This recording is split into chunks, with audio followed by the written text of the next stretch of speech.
I stopped. I finally got myself together and no drugs. It's just not part of my life anymore. I battled with that addiction for over 20 years. So I went to the casino and I won.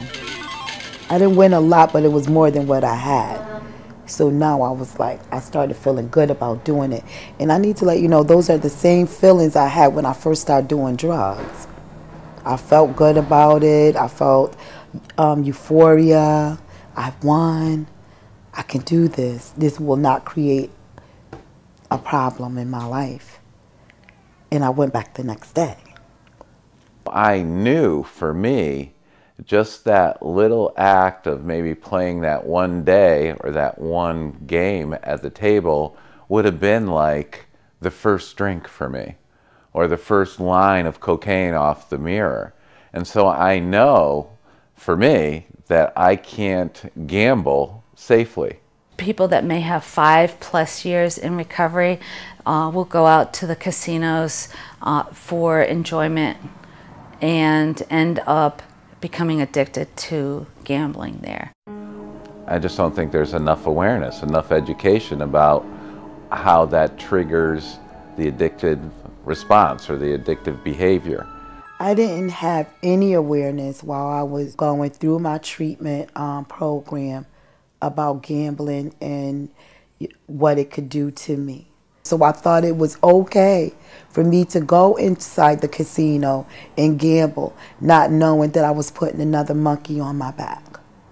And when you see how it's actively promoted in the media, in our society, especially with the casinos in Connecticut, with the lottery in Connecticut, that it's normalized.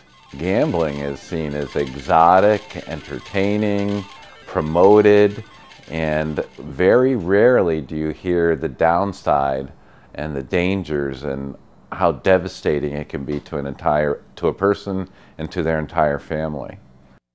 The impact on the family is profound. It's my daughter's grandmother who has the problem with gambling. I just always knew she was going to the casino. I even went with her a couple of times, but I never knew the seriousness and the extent of her addiction until everything came to light, that she was losing the house, and this is why she lost the house. She called it going out of town, and I never knew where she was going. You know, she always said, I'm going out of town. And so one day I was invited to go out of town, and I ended up at Foxwoods, and that's out of town. And there were days when we went on a Friday and we were still there on Sunday. You know, one of the most striking things about gambling to me is alcohol destroys families. True, I'm not going to argue that. However, the family knows that a person is drinking. It's hard to hide those effects.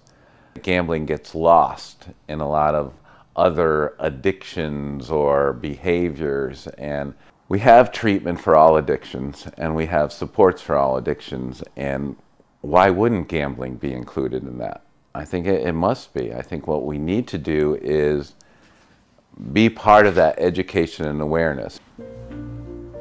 CCAR is working on integrating gambling into some of our peer support services. CCAR has literature throughout all 3 of our centers so that people who do have problems with gambling can pick up literature when they come in for our all recovery meetings.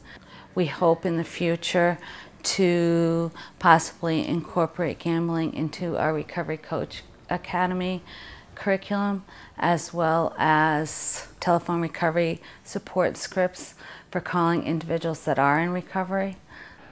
We need to do a better job of educating, and we also have to be, as coaches, as in all recovery or other support groups, we also need to be aware of some of the signs of gambling involvement and knowing when it's becoming a problem, knowing how to talk to people about how to address it when it is becoming a problem. And I don't think we're educated or aware enough to do that effectively yet. It took me going and experiencing losing all my money and having those feelings that the need for this is greater than I knew.